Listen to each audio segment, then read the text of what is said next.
Bienvenue dans la saveur d'Osmose. Dans cet épisode spécial, je partage quelques extraits choisis des transmissions de la cohorte 1. Des passages clés autour de l'axe, de la souveraineté, de la conscience, de la transformation et de la manifestation. Des moments essentiels, selon moi, capturés dans le vivant, qui éclairent la traversée intérieure et les mouvements du réel, que je partage donc avec une grande joie ici avec vous. Notre réalité est le miroir en fait de qui nous sommes. Aucun miroir au grand jamais ne va refléter autre chose que celui ou celle que vous êtes. Et l'univers en fait, c'est comme un miroir. Ce que je vais porter en moi, ce qui va définir en fait mon énergie, ma fréquence, ma vibration, c'est exactement ce à quoi l'univers va répondre. Donc, une fois que j'intègre ça, une fois que je réalise en fait que là où je vais aller mettre mon énergie, je vais aller nourrir quelque chose qui va me servir ou me desservir comme situation, comme relation qui vont s'offrir à moi. Alors, une fois qu'on a intégré ça, une fois qu'on réalise qu'on est des manifesteurs H24 et depuis toujours, tout le monde manifeste en permanence, mais pas de manière consciente. Et c'est pour ça que souvent, ce qui se propose à nous dans notre réalité n'est pas tout à fait ce que nous voudrions vivre, en fait, dans notre quotidien, dans notre vie ordinaire. À partir du moment où on comprend que ce que je suis définit ce que je vis, que l'architecture extérieure n'est que le reflet de mon architecture intérieure, et que mon architecture intérieure relève de mes croyances, de l'énergie que je vais aller mettre pour nourrir une certaine forme de pensée, un certain état d'esprit. Là, je commence à percevoir à quel point mon pouvoir est illimité. Vous avez des blessures, vous avez peut-être même des traumas, mais on en a tous. Vous avez des peurs, mais moi j'en ai des peurs, j'en ai plein des peurs aussi. On a tous des peurs. Vous avez des doutes, vous avez des hésitations, vous avez des moments où votre énergie est up, des moments où votre énergie est down, et alors ? En fait, la vie c'est un flux, c'est une ondulation, c'est des vagues. Il ne s'agit pas d'être linéaire, d'être toujours constant, d'être toujours égal. Il s'agit d'être apte à traverser les vagues et d'avoir la conscience que, bien sûr, on fait du mieux qu'on peut, mais que si je traverse une phase difficile, ok, elle est là de toute façon, donc je l'accueille, je me laisse traverser.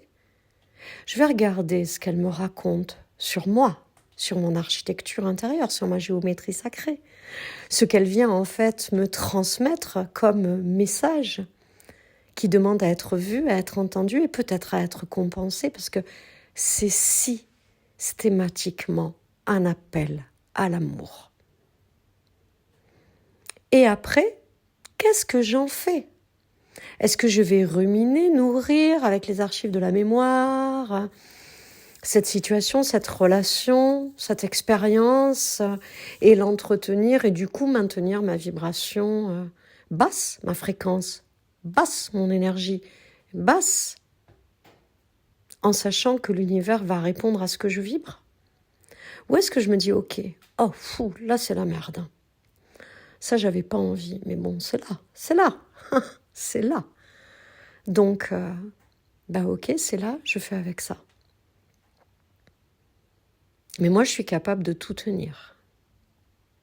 Je suis capable de voir que ce que je suis en train de traverser, là, dans ce champ d'exploration phénoménal qui est le jeu de la vie, c'est pas toujours glop.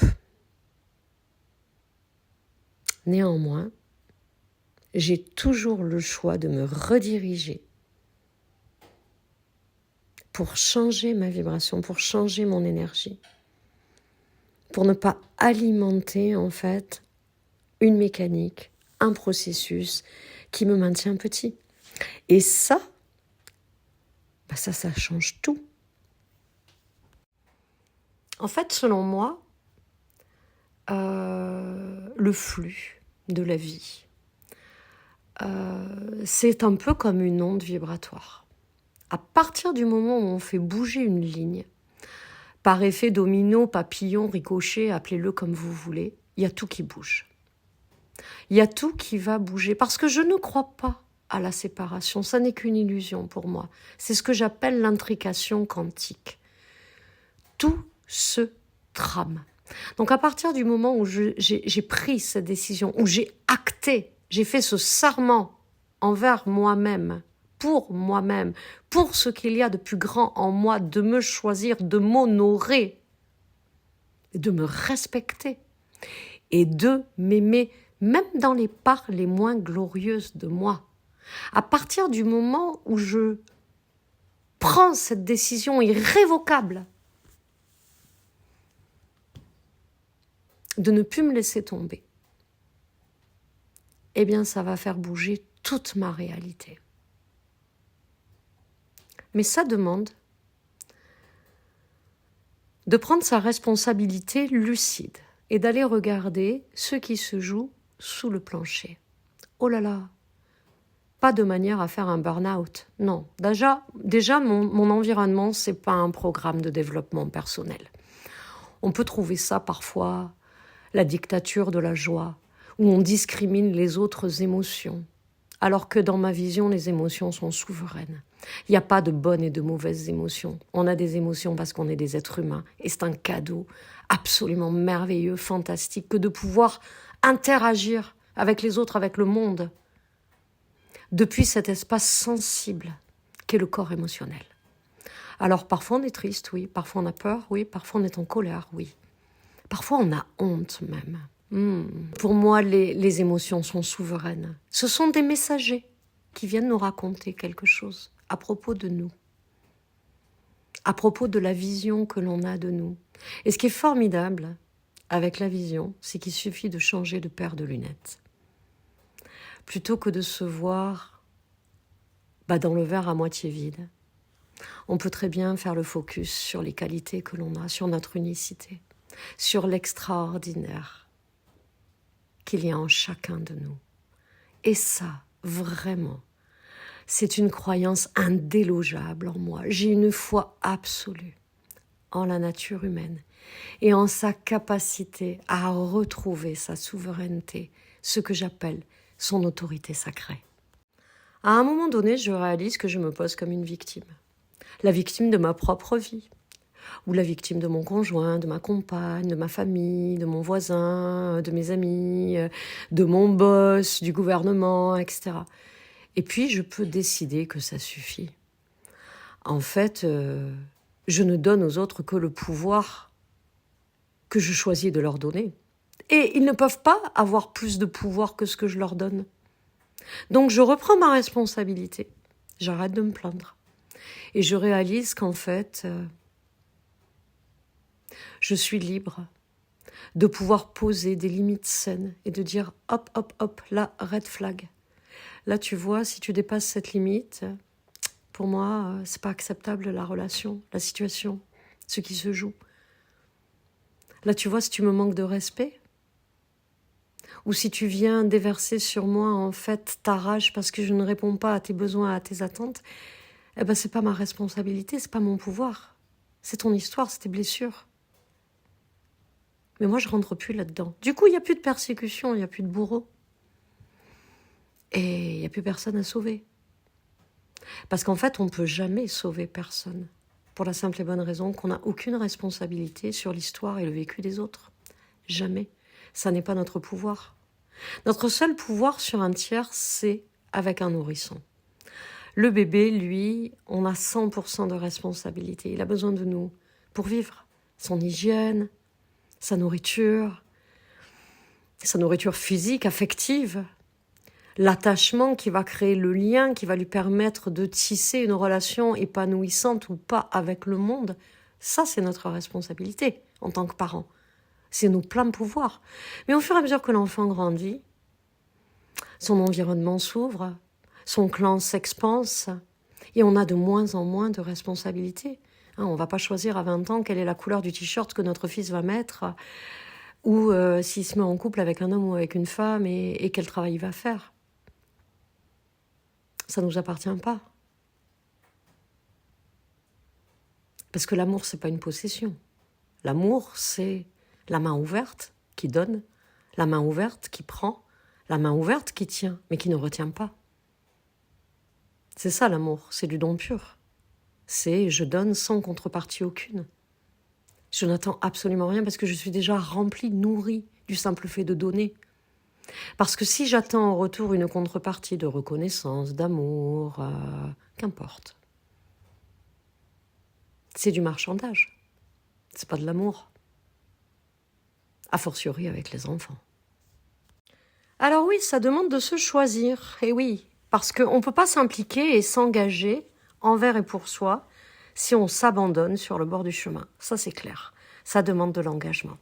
De l'engagement par amour de soi. Parce qu'on a conscience qu'on le vaut bien. Parce qu'on a conscience qu'en nous, il n'y a pas quelque chose qui relève de la fatalité à souffrir. La vie, c'est pas une souffrance. Moi, je ne crois pas en un univers punisseur. Je n'y crois pas. Non.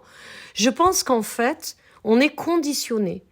On est conditionné par notre environnement, qu'il soit familial, éducatif, sociétal, peu importe. On est conditionné pour vivre, pour jouer petit. Alors que, dans ma vision, on est vraiment là pour vivre grand.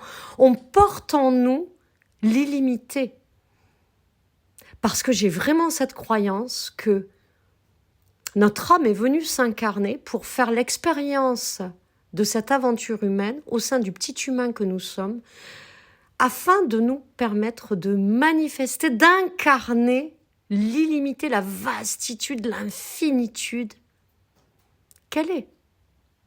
Alors vous pouvez l'appeler l'âme, notre essence, la conscience pure, ce que vous voulez, peu importe. Mais ma vision, c'est ça. Ma vision, c'est qu'on n'est pas là, en fait, on n'est pas venu ici, en fait, pour bouffer des chips devant Netflix et galérer à payer nos factures. Non, non. On est là pour s'expanser. Pour moi, la vie, c'est un chemin de croissance, un chemin d'expansion. C'est le principe même de l'évolution depuis les premiers hommes sur la planète, depuis les premiers animaux sur la planète. Depuis toujours, depuis l'aube des temps. C'est inscrit dans notre ADN, ce principe d'évolution. Et évolution, ça ne veut pas dire stagnation et encore moins régression. Donc en fait, au départ, c'est vraiment une décision. Tout relève d'un choix. Qu'est-ce que je choisis ? Qui est-ce que je choisis d'être ? Est-ce que je choisis d'être celle qui va subir sa vie ? Est-ce que je choisis de ne pas trouver ma place dans ma propre vie ? Est-ce que je choisis de me suradapter en permanence et de minimiser en fait ma lumière et de tordre ma vérité et de bafouer mes valeurs ou pas ? C'est un choix. En fait, c'est une décision. Mais cette décision, ah là là, cette décision, elle est non négociable. Cette décision, elle est irrévocable. On s'engage. On s'engage pour soi. On décide en fait de s'honorer et plus de se bafouer. Et à partir de ce moment-là, toutes les lignes vont bouger. Parfois c'est la blessure de rejet, parfois d'abandon, parfois d'injustice, parfois d'humiliation, parfois de trahison. Parfois on a un gros package. Ok, on a des blessures. Et encore, là j'ai synthétisé. Oui, on a des blessures. Et alors, qu'est-ce que je choisis ? Je choisis de passer ma vie à tramer ma réalité depuis une identité blessée, où je décide que oui, j'ai des blessures, mais je ne suis pas obligée en fait de réagir depuis elles. Je peux m'honorer, je peux m'aimer dans ces blessures. Je peux même apporter une compensation vibratoire à ces blessures qui deviennent des cicatrices. Et vous savez, des cicatrices, moi j'en ai plein. On en a tous. Et on peut très bien vivre avec des cicatrices. Et on peut même avoir un corps magnifique avec des cicatrices. Ça peut même le sublimer. Il y a un art japonais qui coule dans les failles de l'or. C'est pas un bol rapiécé, c'est une œuvre d'art. On peut décider qu'avec nos blessures, Nous sommes des œuvres d'art. Mais là encore, c'est une histoire de lunettes. Et c'est un choix. Voilà. Je m'apitoie sur mon sort parce que j'ai des blessures. Oh là là, j'ai des blessures. Oui, ou pas. Ou je dis, waouh, j'en ai chié moi dans ma vie quand même. J'en ai eu des épreuves, elles n'étaient pas toutes light. Mais au jour d'aujourd'hui, je regarde dans le rétroviseur tout ce que j'ai traversé et je constate la femme extraordinaire que je suis. C'est juste une histoire de paire de lunettes. Je change ma lentille. Et quand je change ma lentille, quand je change la vision que j'ai de moi, le reflet dans le miroir me parle de ce qu'il y a de plus beau, de plus grand, de plus victorieux, de plus extraordinaire en moi. Et je vibre la joie, et je vibre l'amour. Et qu'est-ce qu'il va faire l'univers ? Eh bien, il va répondre à cela. En fait, si on devait résumer, on pourrait dire que manifester sa vie, c'est s'autoriser. S'autoriser à s'émanciper de ses propres conditionnements, de ses propres limitations. Nous sommes un grand auto-saboteur. Nous sommes parfois notre pire ennemi. Et alors on va dire, c'est pas ma faute, c'est mon mental. Mais non, mais le mental, il fait son job. Le job de notre mental, c'est de nous tenir en sécurité. Et mon Dieu, il le fait extrêmement bien. À partir du moment où on va vouloir franchir un seuil, à partir du moment où on va vouloir traverser la rue, aller dans une zone inconnue, pour lui, il y a danger. Et il ne fait pas la différence entre un danger réel et un danger fictif. Parce que depuis la préhistoire, en fait, son job à lui, c'est de nous protéger de la mort, du prédateur, de la prédation. Et donc, pour lui, tout ce qui est inconnu, potentiellement, est un danger de mort.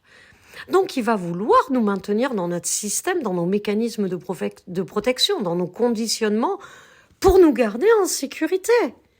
Et c'est une bénédiction, parce que quand il y a une vraie prédation, on est bien content quand même qu'il soit là, notre mental. Donc il ne s'agit surtout pas de vouloir tarir le mental. De toute façon, on ne pourrait pas. Simplement, quand il est déréglé, quand il prend le dessus, quand on lui laisse le volant dans la voiture au lieu de le ramener sur la place du passager, eh bien en fait, il nous limite, il nous freine, il nous garde emmurés dans une vie au sein de laquelle il sait que l'on peut être en sécurité, même si cette sécurité est particulièrement inconfortable pour nous, même si elle est souffrante pour nous. Son interprétation de la situation lui donne à croire, en fait, qu'il y a plus de bénéfices à rester là où on est, plutôt qu'à sortir des normes, plutôt qu'à grimper, en fait, les escaliers pour changer de palier. Et ça, c'est peanuts. Ça, c'est pas grand-chose, vraiment. Notre mental, il a juste besoin d'être rassuré. Juste aller lui parler. Juste aller lui dire, écoute, merci, mais non merci. On va changer les programmes. Voilà. Ce qui a été bon pour moi à un moment donné, aujourd'hui, me préjudicie. Donc, on va aller dans le système, bouger un peu les lignes de code, on va déprogrammer certaines choses et mettre des nouveaux programmes. On va faire un reset. Voilà. En fait, c'est pas plus compliqué que ça. Non, je ne suis pas une identité blessée. Je suis vivante. Je suis vibrante.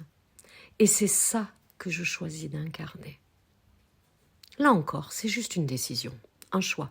Mais un choix ferme, un choix définitif, un choix que vous allez porter à la hauteur de votre désir, de ce qui vous allume, de ce qui vous fait vibrer, de ce que vous avez choisi de vivre dans votre réalité, de celle ou de celui que vous avez décidé d'incarner, à savoir la plus haute version de vous-même. Pas haute dans le sens aujourd'hui, je ne suis pas assez de ceci ou trop de cela, parce que vous êtes parfait. Vous êtes absolument parfait, parfaite dans tout ce que les autres pourraient appeler des imperfections. Ce ne sont pas des imperfections. Selon qui ? Selon eux. Mais selon eux, c'est pas votre histoire. Osez incarner qui vous êtes. Osez décider de vouloir incarner la version la plus haute de vous-même, c'est-à-dire la plus vraie, la plus authentique, la plus expansive, la plus magnétique. Et l'univers y répondra, incontestablement. N'oubliez pas qu'il est impossible de changer sa réalité si l'on ne change pas son identité. Si je persiste à être encore et toujours la même personne qui fait encore et toujours la même chose, je vais récolter encore et toujours les mêmes situations. Ma réalité ne pourra changer que si je change mon identité. Et changer mon identité, c'est simplement décider de choisir celle ou celui que je veux être, qui va s'honorer, qui va se respecter, qui va s'autoriser à vivre depuis sa vérité, depuis ses valeurs profondes, en arrêtant de s'effacer, en arrêtant de se minimiser, en arrêtant de s'adapter. Rien de plus. Mais ça change tout. Souvent, on veut bouger, on veut acter le changement dans ce qui se joue à l'extérieur, mais on ne prend pas son courage à deux mains pour aller regarder ce qui se joue à l'intérieur. Or, tout part de vous, tout part de votre identité, tout part de l'espace depuis lequel vous vibrez. Vous vibrez le manque, vous vibrez la peur, vous allez récolter des situations, des relations, des expériences qui viennent nourrir cela. Vous vibrez l'amour, vous vibrez la joie, c'est ce que vous allez récolter. Vous vibrez l'abondance, vous vibrez dans la gratitude, eh bien c'est ce qui va s'expanser. Et là, vous réalisez que la voie de l'abondance peut être illimitée si vous vous autorisez. C'est ça, si vous vous autorisez, si vous ouvrez votre récipient à recevoir. Donc toutes les notions de mérite, de dignité, toutes les croyances dans l'inconscient collectif, dans le mental collectif qui viennent vous dire un certain nombre de choses qui invalideraient cette autorisation, vous les dégagez. Alors oui, incarner sa vérité, être dans son axe, être aligné, oser briller, ça va déclencher les autres, évidemment. Ça va les déclencher parce que vous êtes exactement le reflet de ce qu'ils ne s'autorisent pas à être. Mais ce n'est pas votre histoire, ce n'est pas votre responsabilité, ce n'est pas votre pouvoir s'ils sont déclenchés. Vous n'incarnez pas votre vérité pour blesser les autres. Vous n'agissez pas contre l'autre, vous agissez pour vous. Parce que vous vous êtes choisi. Et, la plupart du temps, tacitement, vous inspirez parce que vous rayonnez l'autorisation de pouvoir le faire. Les autres vont vous voir et vont se dire « Ah ouais, mais c'est possible. Waouh, elle ose. Waouh. Mais moi aussi, j'aimerais. J'en ai marre de porter des masques et des costumes qui ne sont pas les miens. Mon costume est autorisé. Mon costume est safe. Il est inspirant et il est abondant. Et vous contribuez au monde quand vous faites cela. Honorez votre fréquence. Cessez de gaspiller votre énergie en allant la donner dans des espaces qui ne sont pas nourrissants, dans des conversations de médisance, de critiques, de plaintes permanentes, dans des relations qui ne sont pas soutenantes, qui vous tirent vers le bas, qui vous dévalorisent, au lieu de vous porter, au lieu de refléter votre lumière, au lieu de vous nourrir. C'est vous et vous seul qui décidez où est-ce que vous allez mettre votre énergie. Et cette décision, elle est fondamentale. Cette décision, elle est essentielle. Parce que votre énergie est corrélée à votre fréquence. Et c'est depuis votre fréquence que vous allez vibrer. Et c'est depuis votre vibration que vous allez créer votre réalité. Parce que la vie va vous répondre. Parce que la vie est là pour vous servir. Parce que la vie est là pour vous porter. Vraiment. Lâchez le contrôle. Lâchez le contrôle. Notre mécanisme de protection, celui qui nous emmure, qui nous enferme, qui nous invite à jouer petit, se manifeste dans le contrôle, dans la maîtrise, dans la quête de résultats, dans l'attente de preuves. Toujours. Et en fait, c'est l'inverse de la confiance. C'est l'inverse de la vibration qui permet de voir se manifester dans notre vie ce que l'on veut voir se téléverser, se télécharger dans notre réalité. En résumé, votre job, c'est de savoir ce que vous voulez et pourquoi vous le voulez. Pourquoi vous le voulez? Qu'est-ce que ça va générer pour vous de l'avoir? Mais le GPS, c'est l'univers. C'est le Waze. C'est-à-dire que c'est lui qui décide du chemin. Et c'est lui qui estime la durée du trajet. Donc le quand et le comment, ça n'est pas votre job. Et ça demande de la confiance, d'abord, et de la foi. La confiance, c'est bien, ça nous rassure.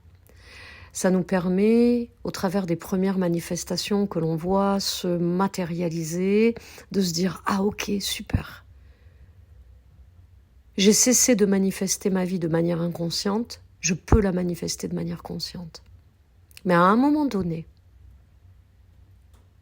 c'est juste de la foi. Une foi inébranlable. Une foi qui a abandonné toute attente, toute quête de résultats, toute recherche de preuves. C'est peut-être là l'engagement le plus essentiel et fondamental dans le principe même de la manifestation. En fait, tout part de l'angle avec lequel vous regardez votre réalité, votre point de vue en fait. Souvent, on fait le focus sur la situation là, telle qu'elle se joue.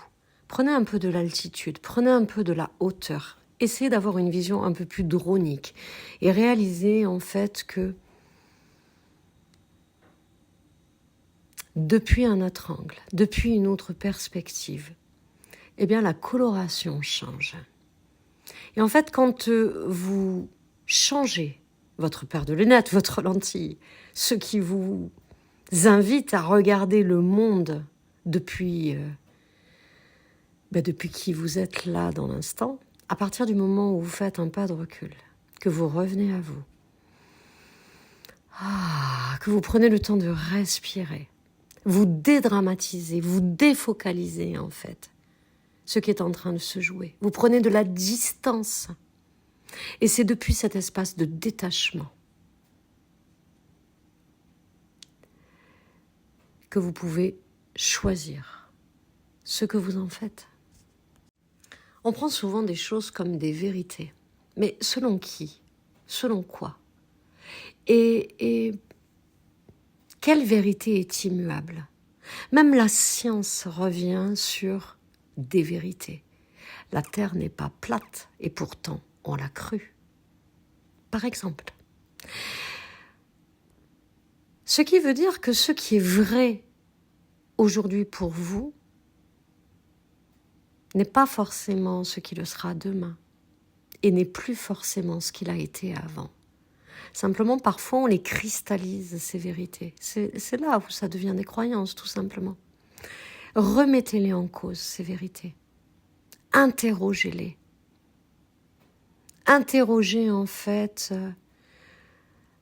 votre mental qui, lui, va récolter des informations, les interpréter, les répertorier, les organiser et discriminer un certain nombre de choses pour créer une vérité. Eh bien, challengez-le. Demandez-lui toujours, est-ce que c'est irréfutable? Vraiment? Est-ce qu'il n'y a pas une contre-preuve quelque part? Est-ce que vraiment, ça s'est toujours passé comme ça? Et est-ce que ça se passe vraiment comme ça, de façon universelle ou pas?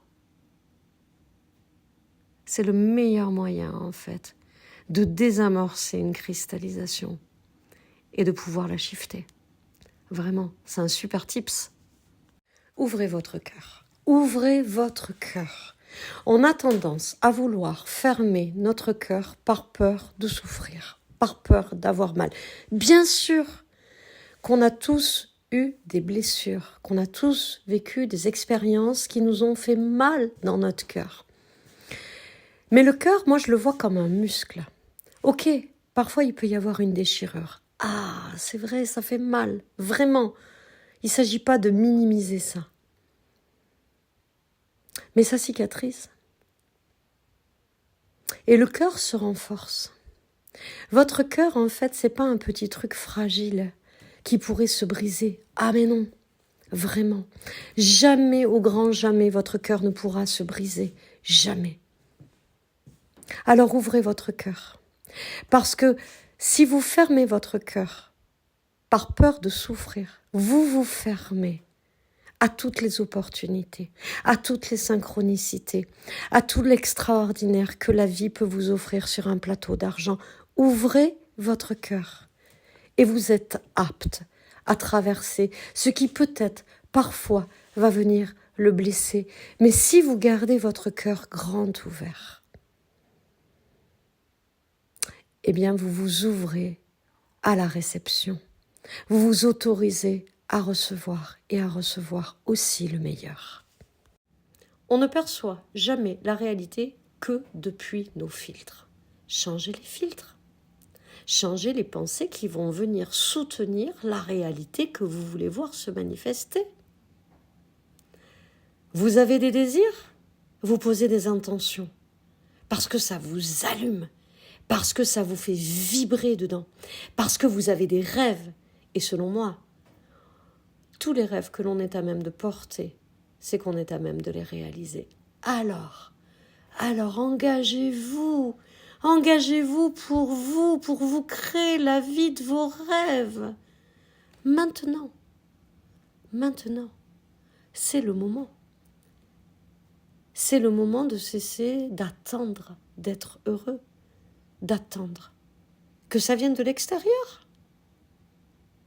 Mais votre pouvoir ne vient pas de l'extérieur, jamais. Vous êtes souverain, vous êtes le décideur, vous êtes le créateur de votre vie. Alors évidemment, tout démarre du fait que je veux acter le changement dans ma vie. Parce que je n'ai plus envie d'avoir une vie acceptable. Parce que je n'ai plus envie d'avoir une vie où je tolère un certain nombre de choses. Non, j'ai conscience que le bonheur est un droit de naissance.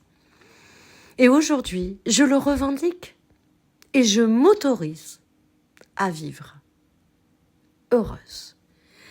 Plus à survivre, pas à vivre, mais à vivre heureuse et à vivre grand et à accueillir, à avoir cette capacité à réceptionner ce qu'il y a de plus beau, de plus grand et de plus abondant pour moi. C'est mon choix. C'est juste un choix. Et au départ, c'est une décision. Je sais que je l'ai déjà dit, et je l'ai redit 1000 fois, et je leur dirai 1000 fois. Mais tout changement prend sa source dans une décision. Fondamentalement. Alors oui, vous pourriez me dire, waouh, mais ça demande un sacré engagement. Mais en fait, on s'engage pour des tas de choses qui n'en valent jamais la peine. On s'engage pour des gens qui n'en valent pas la peine. On s'engage dans des métiers qui n'en valent pas la peine. On s'engage dans des tas de choses qui n'en valent pas la peine. Alors que nous, eh bien nous, on devrait se considérer comme un joyau dans cet écrin qu'est cette aventure humaine. Et pour s'engager, il faut être motivé. Et pour être motivé, il faut qu'il y ait du plaisir. Parce qu'alors vraiment, j'ai cette croyance que rien ne dure s'il n'y a pas de plaisir. Vraiment. L'être humain, il est câblé pour la souffrance immédiate ou le plaisir immédiat. Donc, le plaisir est essentiel. Et en fait, quand on a des désirs, mais vraiment pas des envies, pas des caprices, pas des fantasmes, non, des désirs, vraiment ce qui nous fait vibrer, ce qui nous allume à l'intérieur, c'est facile de rester motivé, de rester engagé. Parce que d'abord, si on le porte, c'est parce qu'il est réalisable. C'est sûr qu'il faut que ce soit réalisable. Si j'ai un désir complètement irrationnel, du type « Ah tiens, je vais aller vivre sur Mars », là, aujourd'hui, quand je vous parle, personne ne vit sur Mars. Donc, mon mental, il va se mettre à rire, il va se bidonner, il va dire « Ouais, ok, bon, ça va, on est safe, parce qu'elle n'y arrivera jamais. » Ok, donc mon désir, il doit être réalisable. Et puis, il doit être bon pour moi de faire ce chemin qui va me permettre de m'accomplir et de le réaliser. Et là, ça passe par le plaisir. Ça ne doit pas être lourd. Non, pas de burn-out. Encore une fois, je le répète, non. C'est léger, c'est joyeux, c'est je découvre des tas de facettes de moi qui m'invitent à l'amour. C'est toujours un appel à l'amour, toujours un appel à l'amour. Et puis, il faut que ce soit bon pour moi de l'avoir. Parce que quand je vais l'avoir, je vais m'expanser. Et si je m'expanse, je vais rayonner. En rayonnant, je fais quoi? Je contribue au monde. Parce que ce qui est bon pour moi, par effet d'ondulation, c'est bon pour les autres et c'est bon pour le monde. Et ça, c'est juste waouh, c'est juste extraordinaire. Et c'est une haute fréquence. C'est une des fréquences les plus hautes qu'on puisse avoir de vouloir contribuer. Prenons l'exemple de l'abondance financière. Je veux plus d'abondance financière. Ok. Donc mon désir, c'est d'avoir plus d'abondance financière. Mais pourquoi? Pourquoi? Parce que je vibre le manque? Parce que j'en ai marre de galérer à payer mes factures? Parce que j'ai peur de ne pas boucler les fins de mois? Mais là, je vibre la peur. Et l'univers, il va répondre à quoi? Il va répondre à ça. Et il va me mettre sur mon chemin à un certain nombre de situations qui vont venir nourrir ma peur. Alors que si je dis, mais je veux de l'abondance financière, parce que avec toute cette abondance, je vais pouvoir créer des souvenirs tellement extraordinaires pour moi, pour ceux que j'aime. Je vais pouvoir soutenir les gens que j'aime. Je vais pouvoir contribuer au monde en soutenant des causes auxquelles je crois, etc. Je vais pouvoir investir dans mon business et embaucher des gens et permettre encore plus d'expansion, plus de rayonnement pour pouvoir aider encore et toujours plus de gens à pouvoir s'accomplir dans leur vie. C'est pas du tout la même fréquence, c'est pas du tout la même vibration. Et l'univers, c'est ça qui va nourrir. Donc au lieu de nous amener plus de factures à payer, plus de charges, plus de difficultés parce qu'on a vibré la peur, eh bien il répond à l'abondance et répond à la contribution par l'abondance. Et ça c'est extraordinaire, c'est la magie de la vie. Mais ce job il est léger, il est joyeux. Pour moi la vie c'est un jeu de piste. Il y a quelque chose qui vient sur mon chemin comme ça, qui me challenge, qui me déclenche, qui me bouscule, qui me percute. Et je me dis, ah ouais, ok, moi je veux vivre ça. Et là en fait, il se présente sur mon chemin autre chose. Ok, j'accueille. Dans tout ce qui est déjà là, dans ce champ de pure potentialité, j'accueille ce que l'univers vient me mettre là sur le chemin parce que j'ai conscience que c'est exactement ce que je dois traverser pour me libérer et être à même de recevoir ce que j'ai choisi de vivre, qui va me permettre de m'accomplir. Alors il n'y a plus de fléau, il n'y a plus de drame, il n'y a plus de pathos. Déjà ça, inutile de vous dire à quel point ça rend la vie confortable. Mais en plus, c'est excitant, c'est joyeux, c'est léger, parce que je me dis, ah oui, ok, il y a ça. C'est pour ça que je me prenais les pieds dans le tapis comme ça et que je rejouais encore et toujours les mêmes schémas, les mêmes histoires, les mêmes scénarios. Waouh, mais merci. Merci de me montrer. Je change mes lunettes, j'adapte ma vision, je prends de la hauteur, du coup je change d'angle, de perspective. Et rien que ça change tout. Tout ce que je vous partage ici ne sont pas des concepts. C'est ce que j'ai expérimenté dans mon propre champ d'expérience. C'est ce que j'ai fait pour moi. Et ça a changé ma vie. J'ai trouvé l'extraordinaire au sein même de la vie ordinaire. Au jour d'aujourd'hui, la vie me répond. Je ne suis plus là à aller chercher quelque chose parce qu'il me manque quelque chose, quel que soit l'axe de ma vie. Non. J'attire à moi ce que je veux vivre. Et encore une fois, si je peux le faire, vous pouvez tous le faire. Mais c'est un choix, c'est une décision. Et oui, ça demande d'aller faire le job. Le mental nous raconte des histoires, là où le corps, lui, ne ment jamais. C'est pour ça qu'il y a des pratiques énergétiques au sein d'Osmose. C'est pour libérer les mémoires énergétiques, en fait, qui freinent notre expansion. Parce que toutes nos crispations, toutes nos cristallisations, toutes nos blessures sont des mémoires énergétiques. Et par les pratiques énergétiques, eh bien, on inhibe en fait le mental critique et on peut descendre sous le plancher dans un état de conscience modifié qui permet de changer les programmes.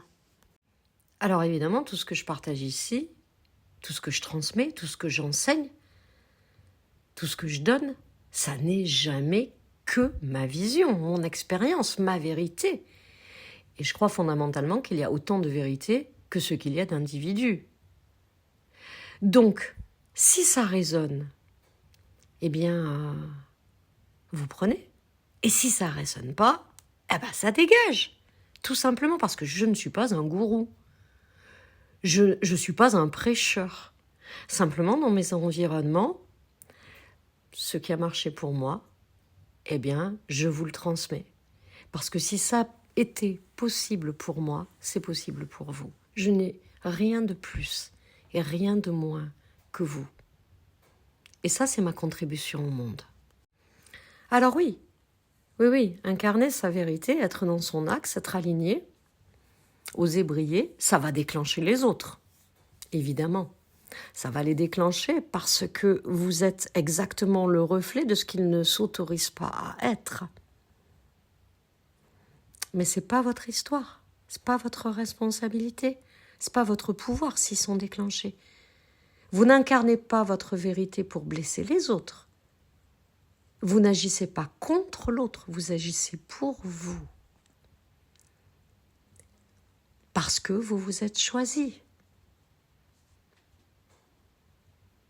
Et, la plupart du temps, tacitement, vous inspirez parce que vous rayonnez l'autorisation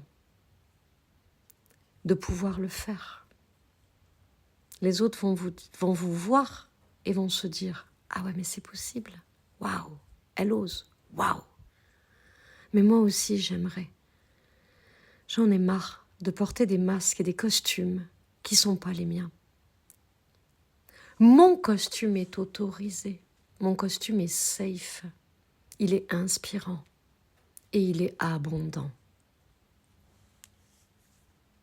Et vous contribuez au monde quand vous faites cela. Merci d'avoir écouté ce podcast avec nous, les podcasts d'Osmose. Osmose, c'est mon univers, ma vision, ma réalité que je vous partage ici, pour vous permettre d'aller là où vous devez aller, vous autoriser à aller là où vous voulez aller. Et si ça résonne en vous, eh bien, n'hésitez pas à vous rapprocher de nous. Vous avez toujours depuis le site matière à en savoir plus ou à me contacter directement.